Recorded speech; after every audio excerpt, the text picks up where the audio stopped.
I'm your host, Lamonte. Here in Conversations, we talk about everything from politics to the new president to religion. Today, our topic is from prison to prosperity. I have a special guest with me, Michael Austin. How you doing, Michael? I'm doing great. How about yourself? I'm doing pretty good. Now, Michael is a friend, childhood friend of mine.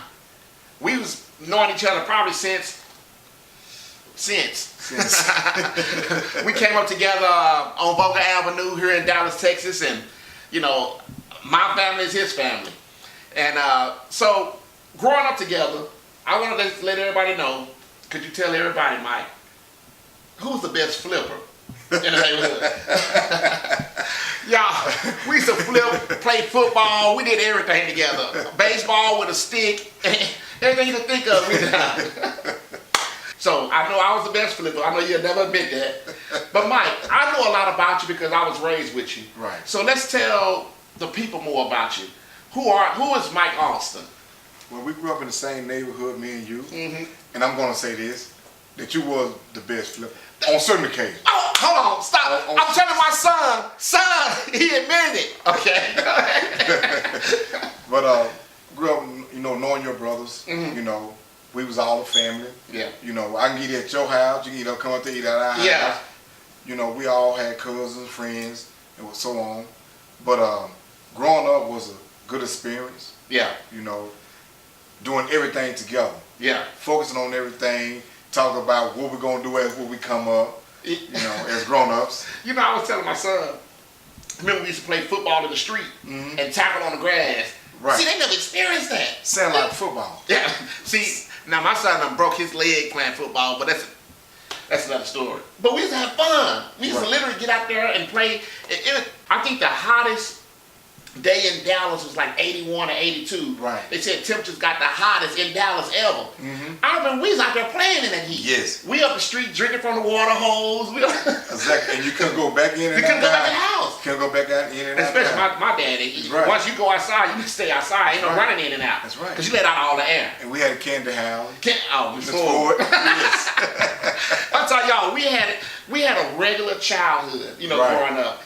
We fought, Yes. and I done got beat up a couple times in the neighborhood, but we fought each other, and at the end of the day, we were still buddies. That's we were right. still friends. That's right. Well, it's been what? How old are you now? 44. You 44, I'm 42. So that means we've been knowing each other all these years. And we still can sit down and talk. Yes. Now, that's the difference. Nowadays, they don't have friendships that last like that. But we used to fight together, play together, cry together, get whoopings together. Oh, you know what you forgot? Uh-oh. What was that? The backyard, y'all backyard. The basketball with court. the rim. With the rim. On the tree. On a tree. And then we got a pool court that had a pole put up. Boy, we was doing it. And then we played basketball so much in our backyard to where the dirt was it was like concrete. It wasn't no dust. It was just straight up dirt. And we had straight up turning. We go out there playing, what was that? Get Like Me or Punk or... Yes. But I'm talking, that was a regular childhood. I remember... we even did those, I don't know if you remember, we used to have them guns. Slingshots. With the rubber band. With the nail in it. Yeah. Using the soda water can top. Yeah. That was dangerous, man. That's gonna cut you up. Mom was like, hey, I don't want y'all doing it because y'all lose an eye, but we used to do this stuff and compete and go out there and shoot at each other. I know that was dangerous. Right. Because you hit that mother on that little closed clip thing. Yeah. And but we used to have fun doing that. We grew up as regular kids. That's right. Can't forget about the switches. No. Nowadays you just timeouts, but but it showed us how to be a community. Right. Us growing up together. And don't let us. My dad had a party or something, or somebody had something going on. We get to stay up a little later, right. So we get to run around at nighttime. Oh, that was awesome. That was awesome. That's how that was growing up and experiencing childhood at its best. Right. So experiencing childhood the way we did. When did you start? Because it was a time where we moved away. Right. So it's a part of your life that I missed. I heard that you started boxing. Right. Now tell me a little about that. Well, as I went on, because last time I seen y'all, I was boxing at the time. Okay. When we looked, but I think that because that's my grandmother area. Mm-hmm. So me coming over there every weekend, going to the boys club, the boys club, and getting into boxing. So my career took off in '88. Okay. as I got the Golden Glove and went on, started participating, getting prepared for the 1992 Olympics. So you went to, hold on, Golden Gloves? Yes. See, that's, you know, I moved to Louisiana probably in 88, 89. Right. You know, so this is during the time you was in Golden Gloves? Right. How'd that go for you? It went well, very well. Who you trained with? I trained with Curtis Coates. Curtis Coates was our coach back then. You know what I'm saying? All the lambs, Mm-hmm. you know, Corey Lamb, Mm-hmm. you know, all those guys. At that time, everybody was boxing against West Dallas, North Dallas, stuff like that. It was divided. It was divided. Who was the best boxer whatsoever. Okay. But I went on to try to achieve more. Okay. Because that's what my mindset was. Okay, so you trained for the Olympics? Yes, trained, went over there, trained, was over there, and we went through Cuba. Mm-hmm. At that time, Cuba was going through a lot of transform where their president was feeding them when he wanted to feed them. Okay. You know, but us going over there, they still had pictures of Muhammad Ali and all that over there. They really under him. So us going over there made us feel like we was just, because the kids, and at that time, Cuba was running the boxing area then. Okay, I didn't know that. Yeah, they was running the boxing area then. Okay. And then in that year of 1992, Oscar De La Hoya won. Okay. Okay. Yeah. So how far did you make it? I made it, I was just 3 fights away. 3 fights away. Yeah. Okay, so what happened? Had an injury, I pulled a two-mile Achilles tendon. And 3 fights away. 3 fights away. How'd that affect you? It affected me mentally, emotionally, because I worked so hard for it. Okay, so was it a time after that injury that you start kind of getting depressed, or you pretty much maintained it was just a hard time, difficult time? Yeah, it was just something because that was my sport. That football was my sport. So the doctors told me that I probably never walk again because I was on crutches and stuff because both of them blew out. So was it a football injury or how? Because I was playing football and boxing. Okay. Okay. So being on your foot, being in boxing, being on your pivot of your foot, ball on your feet, then playing cornerback, you know, using your, you know, so I putting stress on it. I wasn't stretching and nothing like that. Okay. So I had to focus on either or. And by the time I was going to focus on one, the injury occurred. Okay.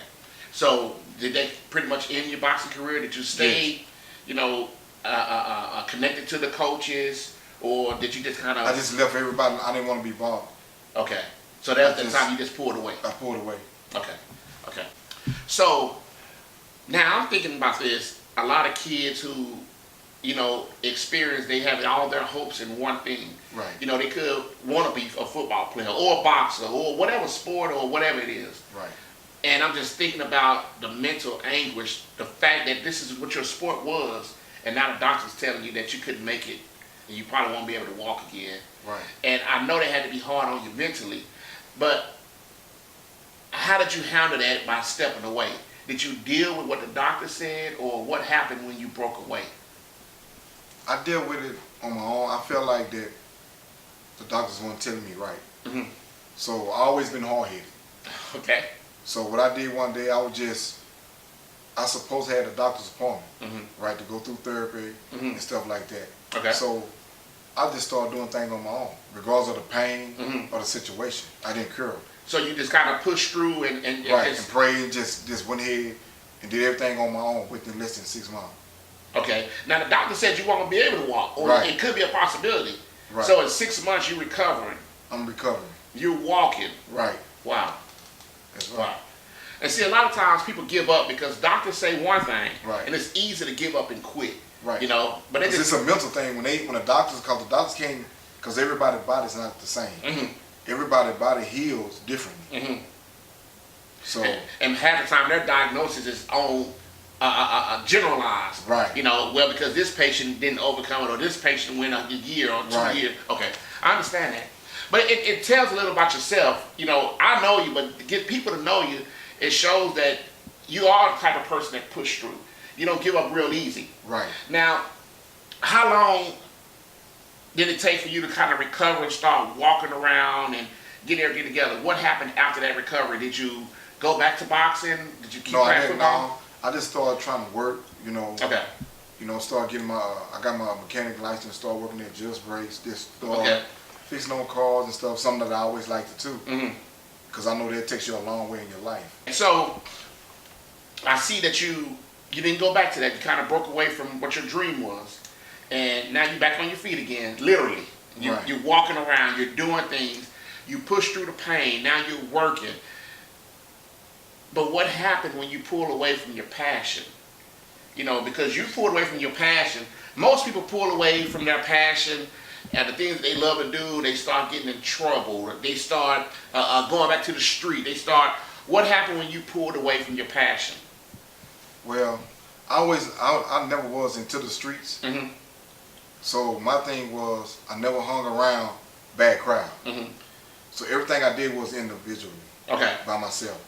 So I had committed a crime, a murder case. I called a murder case. Now, how long was the time frame from getting out of boxing to this? It was like a year and a half. Okay, a year and a half, right? Because the boxing had stopped right at February. Okay. Like January, February. Okay. Because it was like when I'm going to like 91, Mm-hmm. you're trying out, then going to 92. Okay. Right. So it stopped. Then I started working at Just Breaks around probably May or June, something like that. But I was still kind of hurt. Okay. Right. So I stayed at Just Breaks a couple of months, Mm-hmm. and then that's when my crime happened. Well, at conversation, we talk about a little everything. Right. So, after growing up, how old were you when you committed your first crime? I was 19. 19 years old. What was I doing at night? I don't know what. Well, we was all probably getting in trouble doing that. Well, I know. Lord have mercy. But anyway, now, you're 19 years old. You're a young man that never hung around the crowd. Right. You know, you were an individual. You know, you had people following you. You know, you had people that you were leading, people that was encouraged to see you boxing. Right. You know, I'm pretty sure had some other, you know, all the young dudes in the neighborhood looking up to you. You know, Right. And because that was a big thing. During the late 80s and the 90s, you boxing, that was a big thing. Right. You know, big thing. Right. And so I remember going to the Golden Gloves. I remember watching these guys fight. And these guys put their all into these sports, you know. Right. And now you see a lot of guys that don't put their all. We got a different breed of people now, you know, Right. Of young men growing up. So you're out of jail for a year. No, out of jail. You're out of your passion for a year. Right. And a year and a half, safe to say. Right. You're 19 years old. What led up to this crime you committed? Well, one day I was messing with this female, Mm-hmm. and I was over her house, and I didn't know her brother sold drugs. Okay. She had kids. So when I was over there, a guy come knocking on the door, Mm-hmm. and he wanted drugs. Mm-hmm. And I told him, ain't no drugs, but I didn't know. Yeah, no. I didn't know that her brother. We're selling it. Right. So Okay. I asked her, I said, well, you got your brother selling drugs, you got kids? Mm-hmm. I said, that's wrong. Mm-hmm. So the guy wouldn't leave whatsoever. Mm-hmm. So I'm getting mad. Mm-hmm. I'm getting upset. So I step out the door. And at this time, he still yelling, then he showed me his pistol, whatever. Mm-hmm. I wasn't afraid, Mm-hmm. you know, because I was going to beat him up. Mm-hmm. I leave it at that. So we end up tussling. Mm-hmm. And I end up taking his gun from him, and I shot him. Okay. Okay, so you killed the guy. Ultimately. Right, Kim, right. Okay. Shot him So numbers of times. now you're 19 years old. Right. I know that scared you to death. No, oh yeah. Now you belong to the justice system. Right. Now your life is in the hand of the justice system at 19 years old. Right.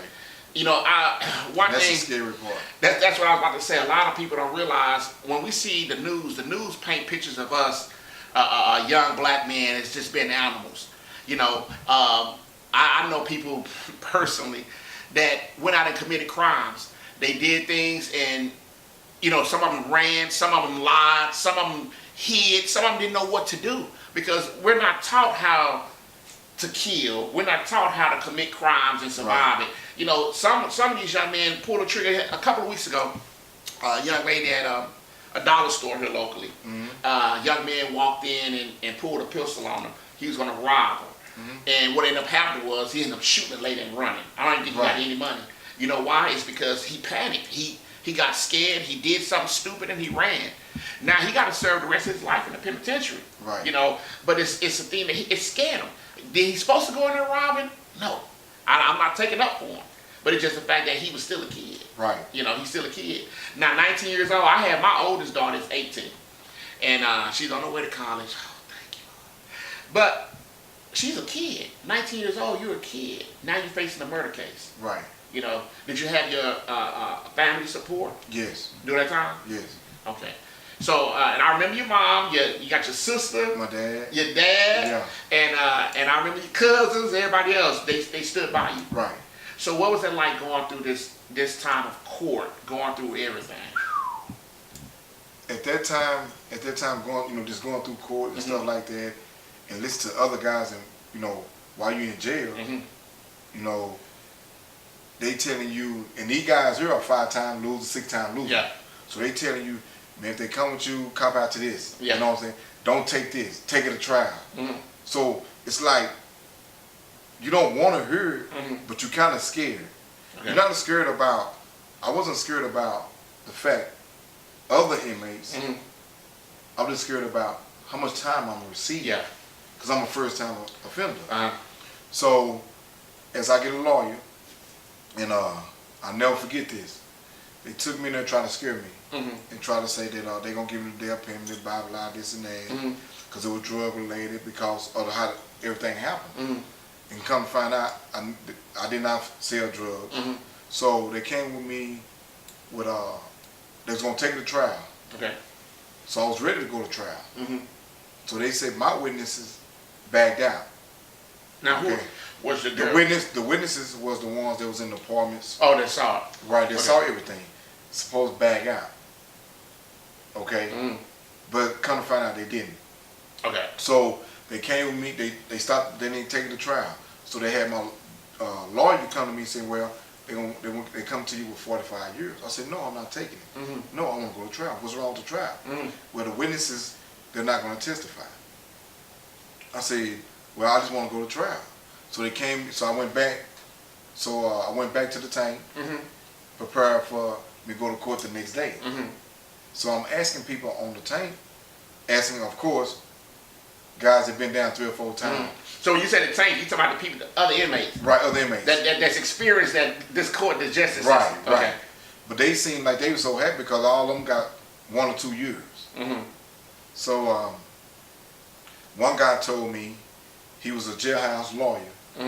He told me, he said, man, well, you file this subpoena, such and such, and take this with you and have your lawyer to present it to the DA or the judge.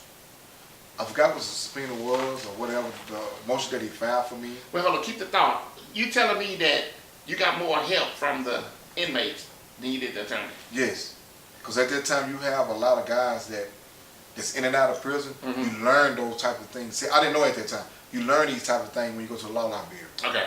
Okay.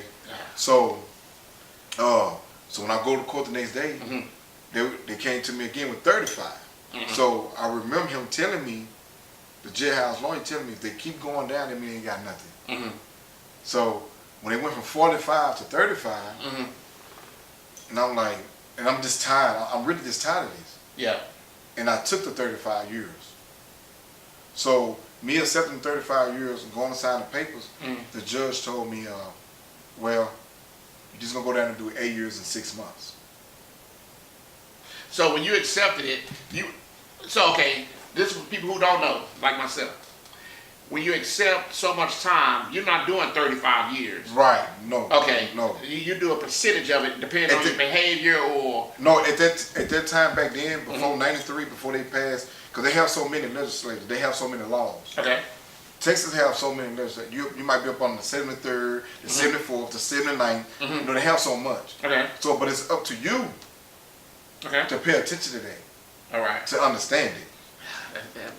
But it kind of irks me. I know this off subject, but the fact that you'll get more help from somebody who's incarcerated, because that's the attorney's job.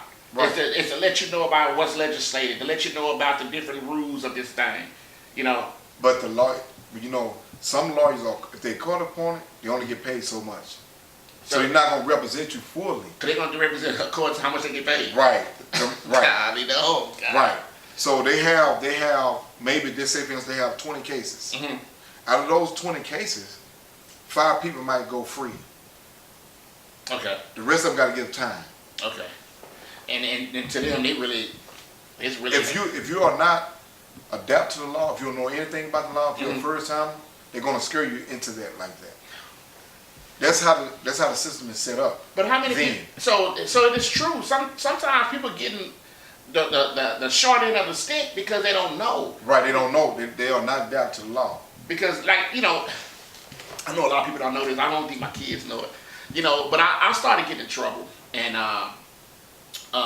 you know, you know my oldest brother. And, you know, he was out there and before he got killed. So I started doing a lot of things, you know, that he taught me on the street. And so I started getting into a lot of trouble. Going back and forth to jail and stuff like that. But I didn't know anything about the justice system. You know, I made it far as them threatening to send me to prison, right. And I started getting my life together. And but the fact that you can go in and the justice system is not really set up to help first offenders, because I did some things along the way, you know, that was setting me up and getting me ready for prison. Right. You know, but this is your first offense. But yeah, but it was aggravated. Okay, when you say it was aggravated, what that mean? Aggravated means you get caught with a weapon, or it has anything to do with a weapon. Okay, so the crime committed with a weapon, that's aggravated. Right. It's called aggravated. Right. Okay, so that first offense is different. You know, but I just don't want people to look at you. I know you growing up, and I knew your character. I knew what kind of person you were. And a lot of people think that because you had to face a murder case, that you was this criminal.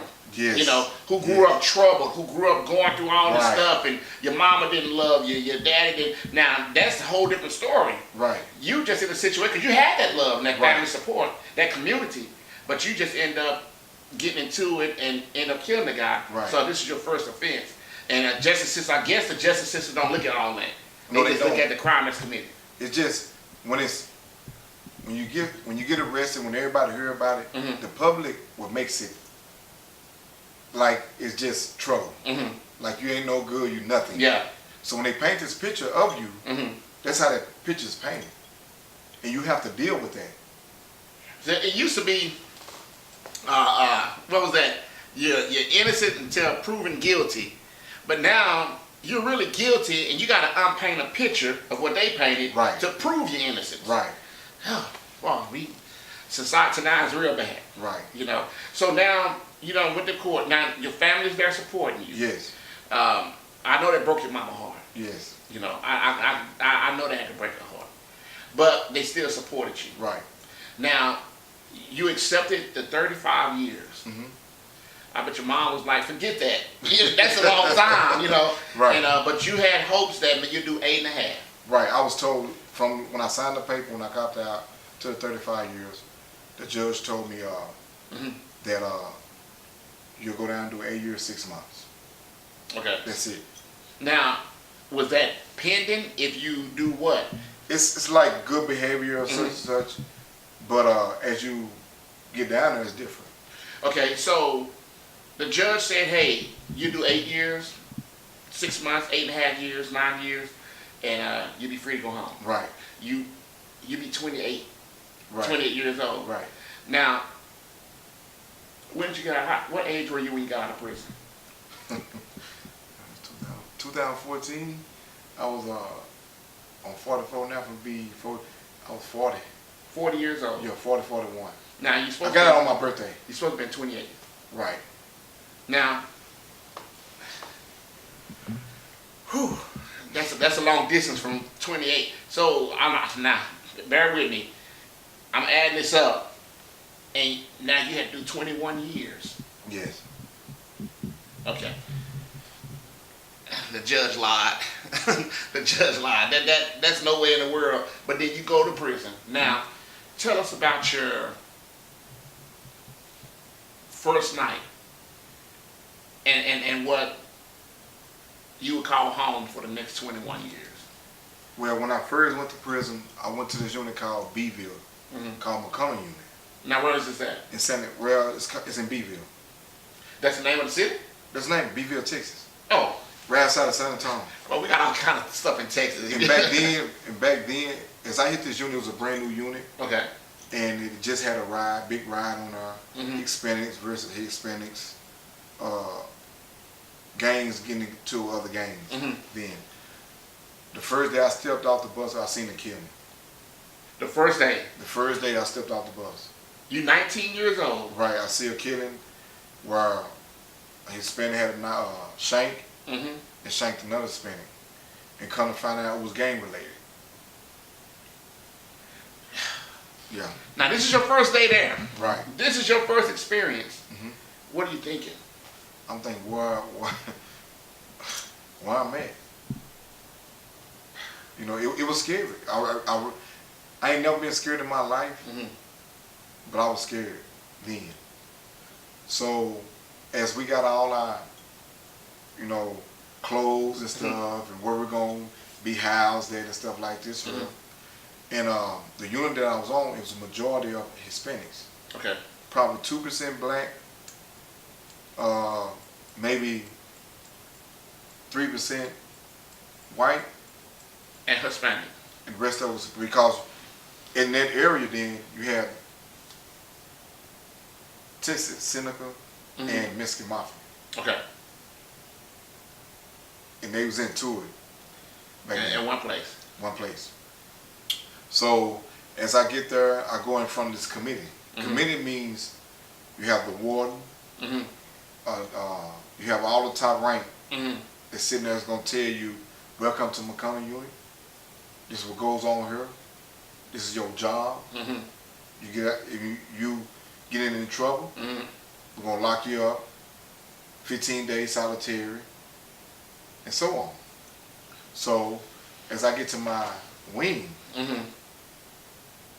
another killing happened. Now this is The same day. This is after orientation. This is after sitting down with the officials, giving you the house rules. Right. The officers were more involved. With what's going on around the prison. They was more involved. They was called the Blue Bandanas. So they had hits. The Mexican Mafia had hits out That the officers would take care of. Yeah. So the feds come in. They arrested a lot of officers and all this. They was called the Blue Bandana. They were throughout the system. God. Yeah. They Where were the throughout officers system. putting hits out on, Right. or they put a hit out and the officers carrying out. Yeah, they carrying out. Yes. It was real deep back then. And it's the early 90s now. Just remember. You know, this is 94, 95. You know, these things that, you know, and nothing is changing. They're trying to change the system. But it's nothing changing. Everybody's scared. People getting raped. You know, people coming in, especially white guys, they coming in feeling bad for them. They come in, they either gonna be with someone, either gonna be with a Hispanic or they're gonna be with a black. They're gonna get raped. You know, I mean, it was just, and so one day I just got tired and said, this finna stop. Me and a couple other blacks, we finna take over the prison. So they started shipping us To break around that up. to different units. Okay. To stop that. Because as soon as you get together and get one mind, Right. they had to break that up. They told me you're not finna run this unit. Because I was fed up with it.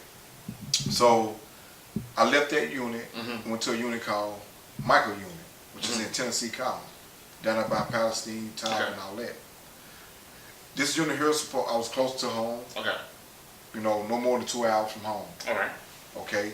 I get to this unit, it's more comfy, it's more of people that, you know, have been locked up more than 15, 16 years.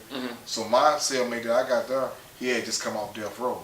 Okay. He had been locked up 37 years at that time. And they reversed his sentence? Right, he reversed his own sentence. He learned what it is. Oh yes, I'm getting detailed with that. So when I got in cell, he told me, he said, how much time you got? You know, so I said, 35. He said, I'm gonna tell you something. Don't let your time do you. You do it. Mind your business or whatsoever. And I said, man, you know, that's all I can do. So when I put all my stuff up in my cell, when I went out in the day room is called where you got tables, people playing dominoes or whatsoever. And as I'm sitting down, a lot of guys came up to me and said, man, where you from? I said, I'm from Dallas. They said, what part? I said, Oak Cliff. So at this time, Dallas and Houston was having a big beef. So I said, and I'm saying to myself, man, I just hope I don't have to beat nobody up. Yeah. So I played like a nerd. So the guy came up to me. He was Dave from H-Town, from Houston. He said, "Well, you got a lot of homeboys from Oak Cliff here, or whatever." I said, "Okay, cool, that's all right." So dude said, "Man, I seen you come here with a lot of commissary, a lot of bags and stuff, typewriting and stuff. You gonna fight for that?" I said, "Man," I looked at him like, "Man, no, man, y'all can have it, man. Oh, you gonna be weak like that?" I said, "No, man, y'all can have it." So at the same time, I wish, I want them to do that. So another older guy came to me and said, "Well, my homeboy want to fight you, man." I said, "Man, I don't feel like fighting, man." So what was it? What was it with the fighting stuff? It was just like trying to see who you were, or see if you were gonna be a punk or whatever whatsoever. Because when you get down there, you have to fight, regardless if somebody know you or not, no matter what. Okay, so at this time, this is when I found out that Nicholas Carter was there. Remember Nicholas Carter? Stayed on Husband. Young Husband. Yeah, Nicholas Carter, he was down there. Okay. He was on the same unit. All right. Right. So, and so the guy, he went through upon his gloves. So I had some leather gloves that I had in baby oil. So when I put them in baby oil, they fit like gloves when you put them on. So I said, "Man, well, at least give me, time. Let me, take out my shirt or whatever, man. So. Because you getting prepared to fight. Right. But I'm acting like I'm acting scared. Yeah, but how long you been here? It was just matter of fact, I just came on the team. I just came on the team. Oh yeah, that's the way they do it. Well, I want to let people know that's watching it. We got our young men that's going to prison. Prison is not the life for nobody, because these young men are going out here and they got to fight for their life, fight for their dignity, fight for their manhood. That's not a way to live. So all this trying to act tough on the street, it's a waste of time, because I wouldn't want to live like that. Right. Where I got to prove myself. These guys, they don't have nothing else to do because they got time to do. Right. So now it's gonna be, who's the alpha male? Who got the biggest kahunas? Who gonna run things? Right. So now you putting on gloves. Now you just got to this place. Right. So I understand you let people think whatever they want about you. Right. But you put on your gloves because you already know what you can do. Right. And I heard a lot of guys going out talking trash. That be the ones that they ain't about nothing anyway. Right. So now you put on your gloves. You preparing on your new residence on survival. So now you put these gloves on. What happened? After I put the gloves on, I put baby oil on my body. That way, it prevents a person from trying to wrestle me. It slides them off. He said, "You didn't have to do anything, but what you did was right." I said, "Man, I should have to prove my manhood, and I'm not gonna continue doing that. But I'm not gonna let nobody run over me." Yeah, and that's the way the system is set up. That's survival. Right. In prison. Now, a lot of people look at you and say, "Well, was that the reason you didn't do the 8.5 years?" Well, as time went on, I had another couple more fights, broke my hands and stuff like that. And then the officers started getting involved. Now remember, you still have the blue bandana still around line of units. Okay. Okay. And at this time, the word got around throughout the unit. We got a new fighter on the unit. So then they see me on the rec yard because they have a punching bag. I'm out there. And then a couple of guys that grew up around the neighborhood knew I used to buy for Oak Cliff. So it was just starting to get like I'm running the unit. But I didn't want it to be like that. So a couple of gangs started coming to me, want me to join the gang. I said, I don't join gangs. Yeah. I'm one army man. I don't join gangs. Now I heard there's a lot of recruiting in prison. Yeah. When it comes down to gangs, and people feel they're safe if they join. It's terrible. You have a lot of guys that go down there. They'll join in for protection and be used. Like most Hispanics, they'll get down there, they'll join the gang, but they'll use them. If they have a hit out on somebody else, they'll use him. He might have 2 years sentence. Use him to go stab somebody else. He'll end up with a life sentence. That's hard. It don't happen so much. Okay, so as my time went to rolling on, I don't got any trouble, with this, fighting and stuff. So my first time up for parole, I couldn't make parole because I don't have too many fights. Now, when was your first year you came up for parole? My first year was I didn't come up with my 8 year 9 months because I was in solitary. So it went past that. It went past that. So when I first came up, it was like I probably was at my 10th year, and I got denied because the past. Because for the last 10 years you've been fighting. But this is excuse because the system is set up. Because they know you're gonna go. They know. They know what's happening. The system is set up like that. But now 10 years, Mike. What is your mom? What is your family saying? I know your mom was like, quit the fighting. Look, what have you got to do to get out of here? You know? I mean, at that time, the public was blind to a lot of things. Okay. As far as the prison system, they felt like that nobody was no good in prison. That everybody was criminals. Yeah. Murderers. Rapists. You know. But nobody really knew who we were. Yeah. Because the public was so blind to that. No one would come in to help us unless we have our family. Okay. If you had that family support. You had that family support, getting that, getting mail, getting money, on your commissary. That makes a lot of things a lot easier for yourself as doing your time. Okay. Okay. Now let me ask you a question. 10 years went by. 15 years went by. What were you doing in the meantime? Because you had to get to a point to where, now where did you do most of your time at? I did most of my time on micro unit. I did 12 years. Okay, over there. So during that 12 years before you were released, what transpired? Did you start educating yourself? Did you start? I just started getting my thoughts together. As time go on, you start to back away from a lot of things. Okay. You start to, it's called rehabilitating your own self. Because they don't rehabilitate you. Yeah. The system not set up to rehabilitate. Yeah. No, because they have education, but the thing about it is, dealing with the education in there, you have to have certain time. You have to have less than 2 years degree to get out. This how they have things. That's how it's set up. Right. Then when you do get on a list to to take up a trade, you got to get shipped to another unit. Then that might be bagged up because they have so many people on that list, and by the time all that, you don't make parole. Okay. So now you're passing your time. You came up for parole, and they approved it. On the sixth time. The sixth time.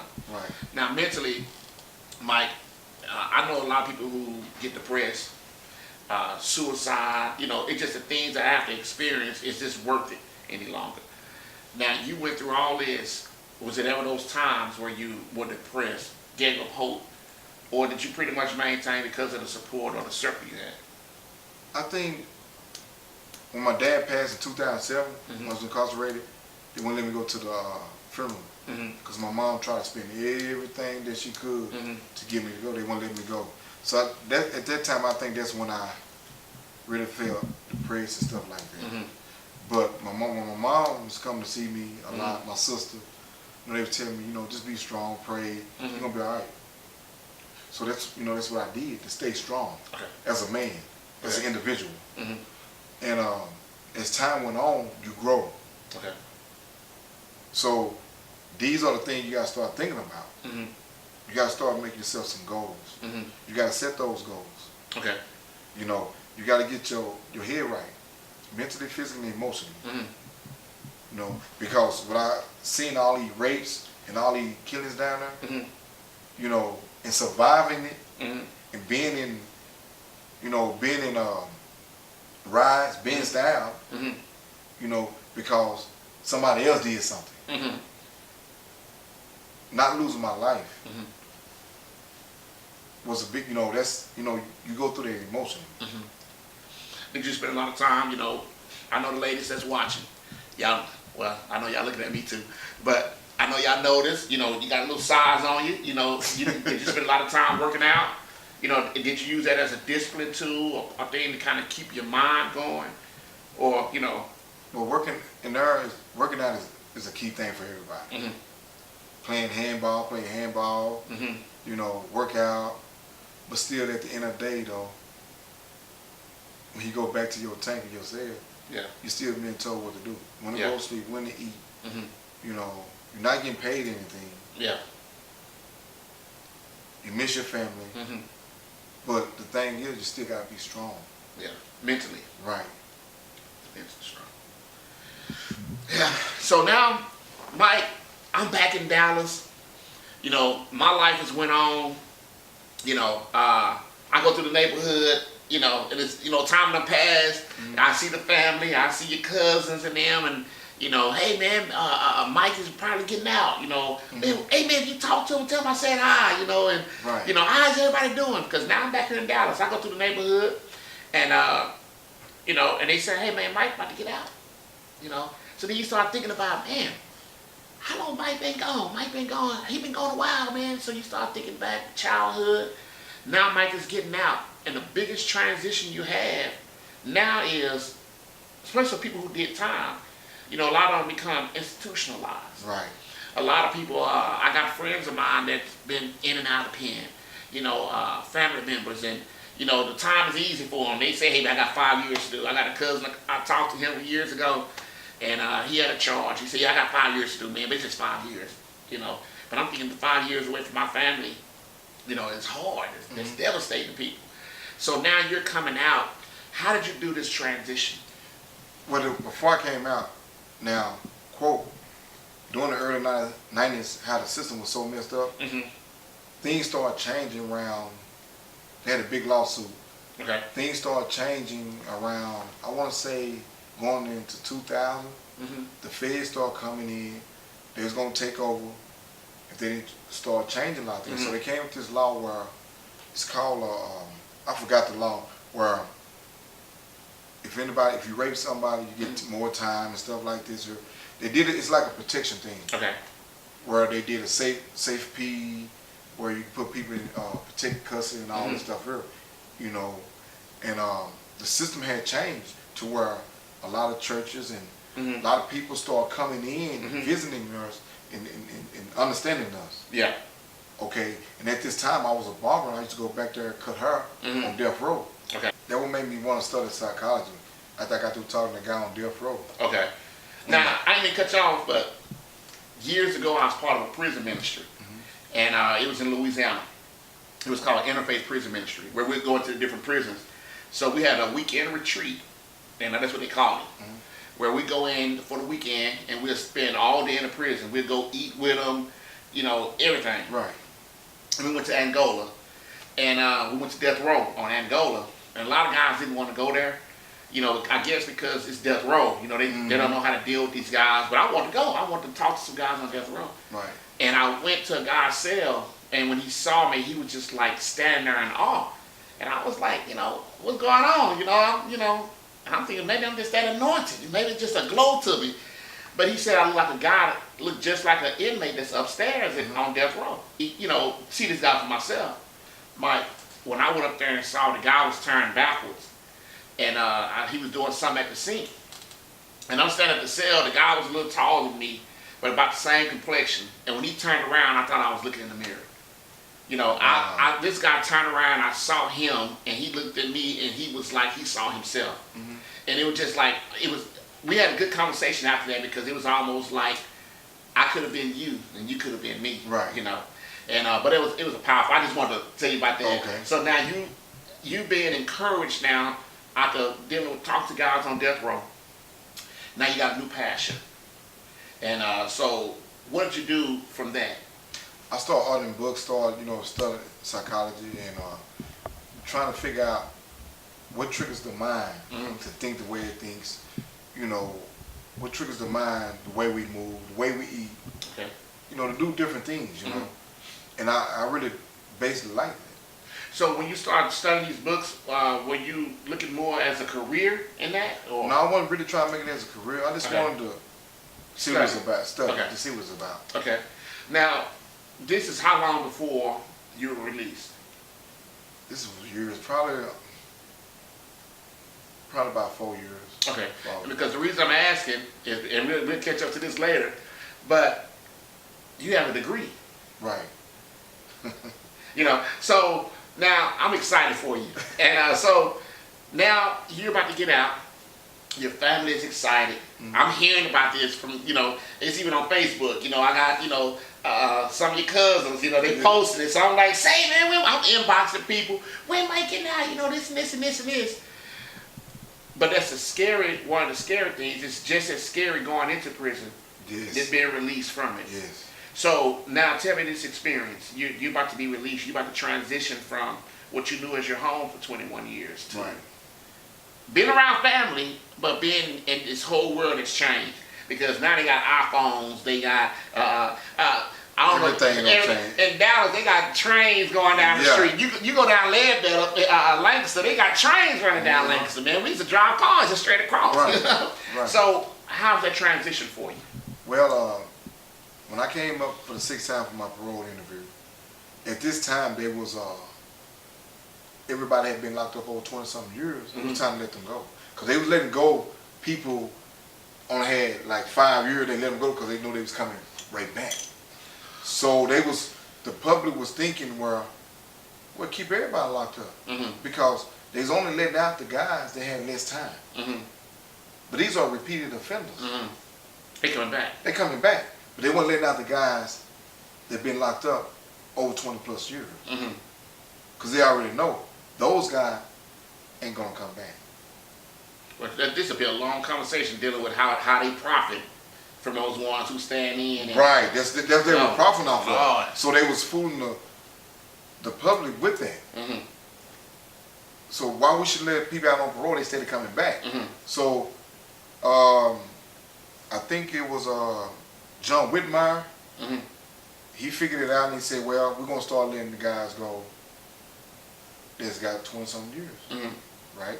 So when I came up for parole, I came up for parole, they did all my, you're going to the same address, blah, blah, this and that. And then I had to turn around and see the commissioner after that. So you have three members on the board. All you need is 2. So when you get to go see the commissioner, it's good news, because they trying to get that last vote. So I'm talking to her on video cam, and she asked me, she said, if I was to let you out today, what would you do? See, they already know who they let out. They know who's not going to come back. They already know this. By looking through your record, see, you know they're going to fight. You know, a lot of things going to happen in prison.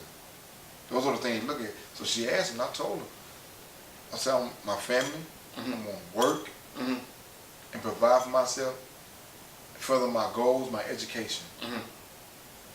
And that's all she asked me. And I left. So I didn't get the news first. Okay. My family did. Or they called your people before they let you know? My sister and them was calling to find out what was the status on my parole. Okay. So they find out first. So I called home, and my sister had told me. She said, Mike, you got an FI-1. What FI-1 means you go home within, FI-1 means you go home within 90 days. And I was like, man. And it was like, I started feeling, boy, I couldn't believe it. And this is 21 years. And I can't believe this here. Because in your mind, you wonder when you're going to go home. When it's my chance, they keep letting these guys out, they keep coming back.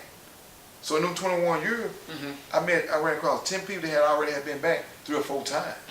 And they asked me, are you still here? You still here? I look at them. You keep coming back? You keep coming back.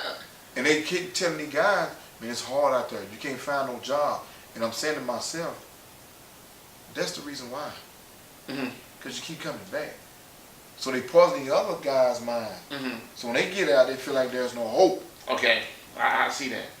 But see, because there's nobody to come in to give them that advice, that experience. Like me, I experienced it. So they did mail calls. They brought me my paperwork showing me my FI with my day release. Okay. So I'm preparing myself. I'm like, man, because I know it's a challenge. So the day it was time for me to go home, And when I finally made parole, I get all the way to Huntsville. Mm-hmm. They messed up on the paperwork. They had to send me back to my unit because they messed up on the paperwork because I had to be on a leg monitor. Okay. Right? So they messed up on the paperwork, and I'm like, when I get back, I call my mom, and my mom was saying, we don't know what's going on, so they called. Mm-hmm. They messed up on their end because they had me to be on leg monitor for 6 months. It was supposed to be for a year. That's what they messed up at. So less than 10 days, I was back in Huntsville. Oh, yeah.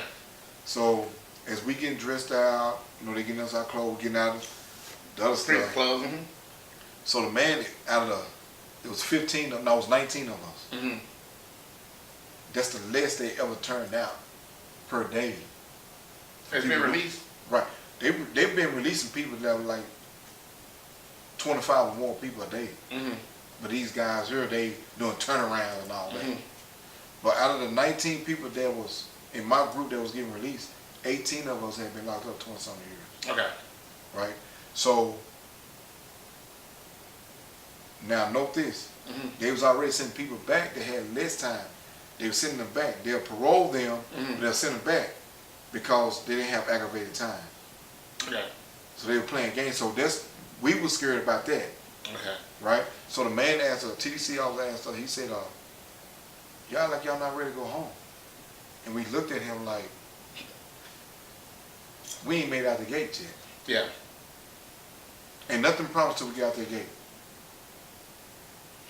So once I made out the gate, everything was just like, I don't know, man. I was lost. Yeah. I was lost. I was real lost. I was lost. Everything changed. The whole world Yeah, changed. it just, because I'm in Huntsville, I'm being released. I don't know where to go. Mm-hmm. So my mom said, we're finna come get you and stuff like that. I said, nah, I just want to ride the bus. I just want to ride the bus to Dallas, downtown Dallas. Y'all can pick me up down there. Because I just want to see everything. Yeah. I want to see everything. So I rode the bus, the Greyhound. I'm looking at everything, man. I'm like, man, this used to be coming down 45. Oh, man. Everything changed. And then, man, when I seen Dallas, I jumped up off the bus. I jumped up in the bus. And because the bus driver, he's from Dallas. Yeah. From South Dallas. And I jumped, I said, this Dallas, y'all, right They look at you like, we know where this Dallas is. Where you been? So, when I got off the bus, so I wasn't on the leg monitor yet. Mm-hmm. So I had to go report the next day. When I got home, my mom had a good home cooked meal ready for me and everything, man. And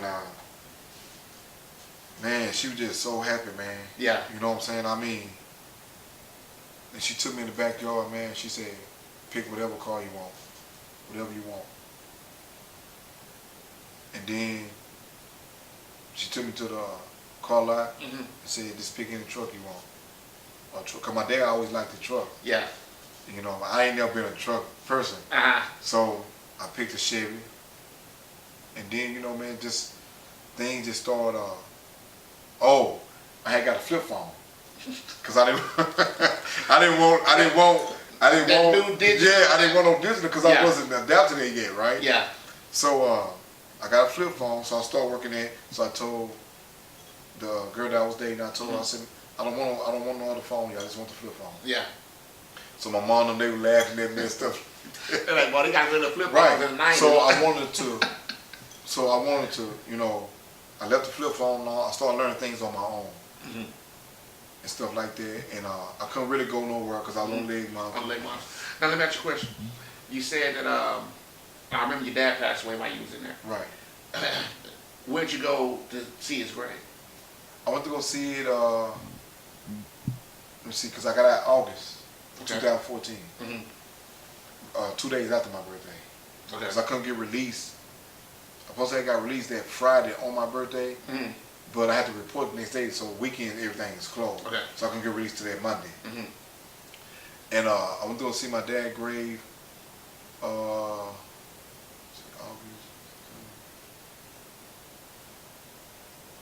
think a couple months later, because I had my parole loss, could I go. And Before I went to go see his grave, though, my mom had videos. Okay. She got the videos. When me and him was in the visitation, I was just sitting in the room, just looking at videos, you know. Yeah. And man, Lord. You know, a lot of people don't know, y'all, when Mike got out of prison, I started filming Cousins. And that was his first movie role, is in Cousins. And a lot of things that you experience, like our part in the movie, when you're talking to me about when my mom passed in the movie. Right. And the words that you gave me, you know, about how, you know, I committed the crime and they wouldn't allow me to see my mom in this movie.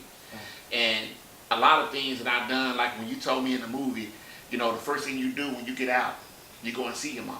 Right. That's all you can do. Right. And I thought that was one of the most powerful parts of the movie.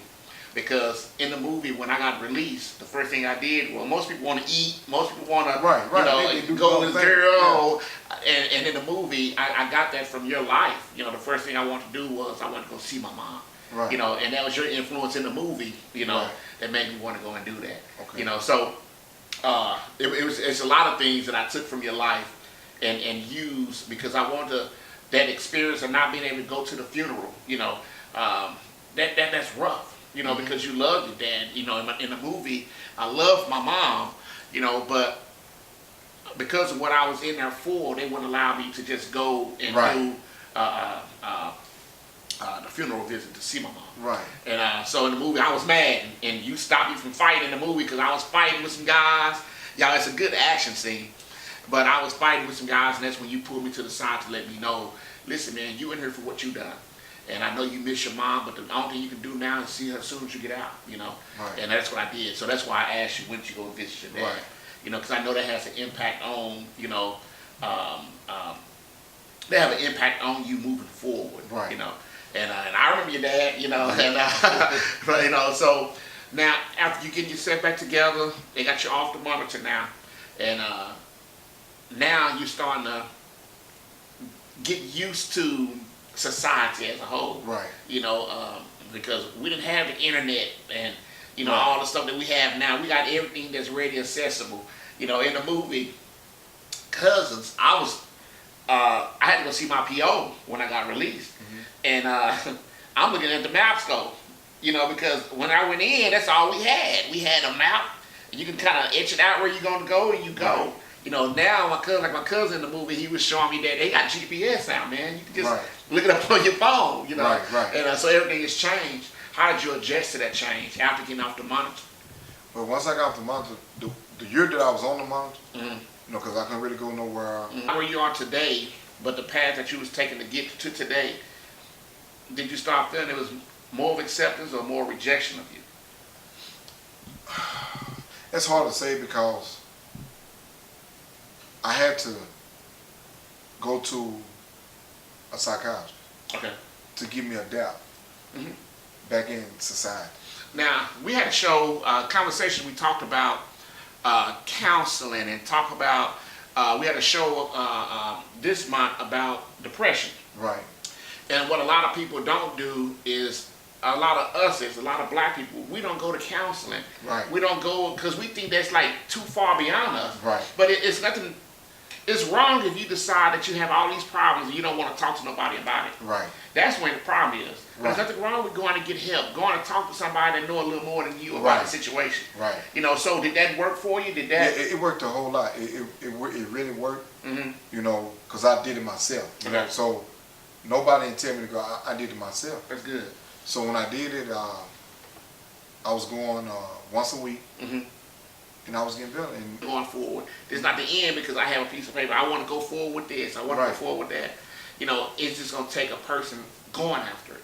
You know, failure is there. You know, we fail all the time at things that we attempt to do.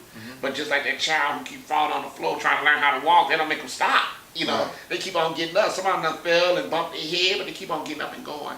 And as a man, you have to keep on going. You know, so I commend you, Mike, and just seeing your growth. You know, and you know, we use one of your cars in the movie, you know, and you know, so you know, just to see your growth, I commend you, and you know, I commend the circle you have, the family support, you know, because I know mom put me on it, you know, and I thank you for coming on today, and I just hope that everybody, you know, that's watching realize that, man, if I keep going forward, females that's been incarcerated, you can't give up, you know, because everything is against them. Everything was against you coming out. Right. You know, but that's just like playing football. Right. You know, you got an opposing team. See, you know, I'm glad you said that. The thing is, because I want the public to also know that when you're incarcerated, when you get out here, when it's a challenge, when you go into relationships, when you go into the relationship, it's got to be treated like a job. It's a job. Because she has to accept you as who you are. She has to look beyond what you've been through. Okay. She has to look at what type of man he is. What can he bring to the table? Can he do this on a day-to-day basis? Those are the challenges for us as a man being out, you know, as it is for a woman. Yeah. Is she gonna accept it, or is she gonna let her friends get in the way of her blessing? Yeah. But I just wanted to say that. That's good. That's good. Y'all, this is episode 5 of Conversations, and I enjoyed sitting down with my childhood friend Mike, and y'all, he's a co-star in the movie, and y'all can check it out. It's gonna be released in May. So I appreciate it so much you coming on, and I enjoyed the conversation. And man, I wish you the best. Hey y'all, see y'all in the next episode.